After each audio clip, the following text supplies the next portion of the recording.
Has no recorded history, its achievements would be forgotten and in time claimed by other groups. This is a quote from Carter G. Woodson, the father of Black history. As a result of years of study and research, Dr. Woodson came to realize that the black man's past contributions had to be documented and taught. He found that many of the achievements by blacks were overlooked, ignored, and even surpassed by writers of history textbooks. As a young girl growing up in Springfield, Massachusetts in the 50s and 60s, the only thing my sisters and I learned about African Americans in our history classes was that we were slaves. The one paragraph or page devoted to slavery was a source of embarrassment to us. The white kids would turn and stare at us as if we were still part of the slave culture and knew all about it. We would slink down in our chairs and try to hide. Dr. Woodson's prime ambition was that young blacks would grow up with a firm knowledge of their ancestors. Let's see where Carter G. Woodson began. He was born in 1875 in New Canton, Virginia, to parents who had been enslaved. His family was very poor. They could not afford to send him to school regularly. When he was 17, he earned money for his education by working in the coal mine. This was a slow way to earn an education, but Carter was determined to get an education. Finally, at the age of 20, he had saved enough money to begin his formal education at Frederick Douglass High School in Huntington, Virginia. This was one of the few black high schools at this time. He received his diploma in just 2 years, as he was already self-taught in basic reading, writing, and arithmetic.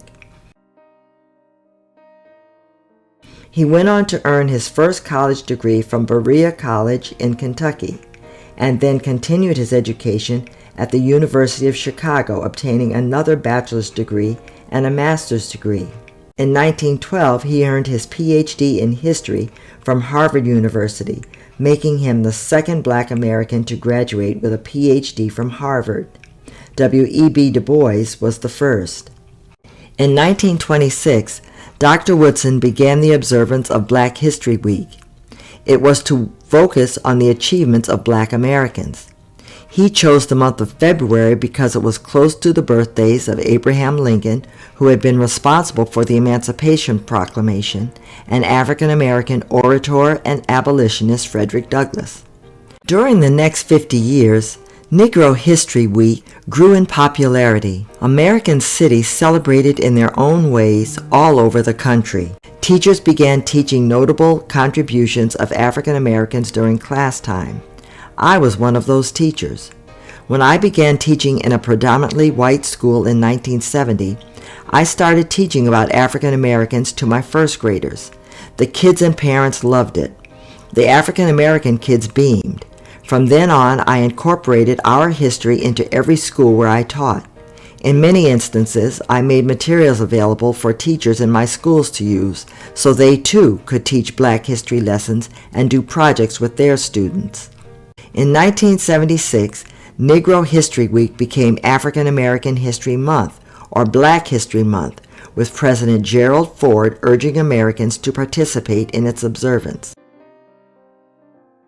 Not just during February, but throughout the year, I talk to my students about having courage and leading like Harriet Tubman,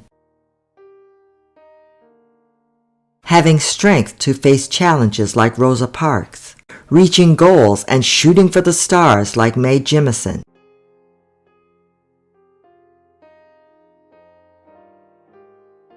working hard to get a good education like Dr. Woodson and Dr. Du Bois, never giving up like Jackie Robinson, respecting others like Reverend Martin Luther King Jr., and many other attributes that many of our ancestors possessed to get them through life's journey.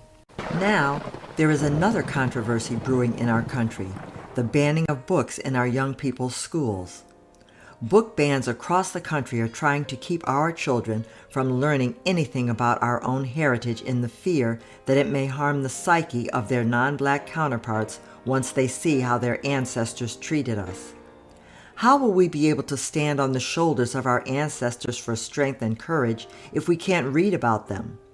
How can other races learn about our history if they aren't allowed to read it?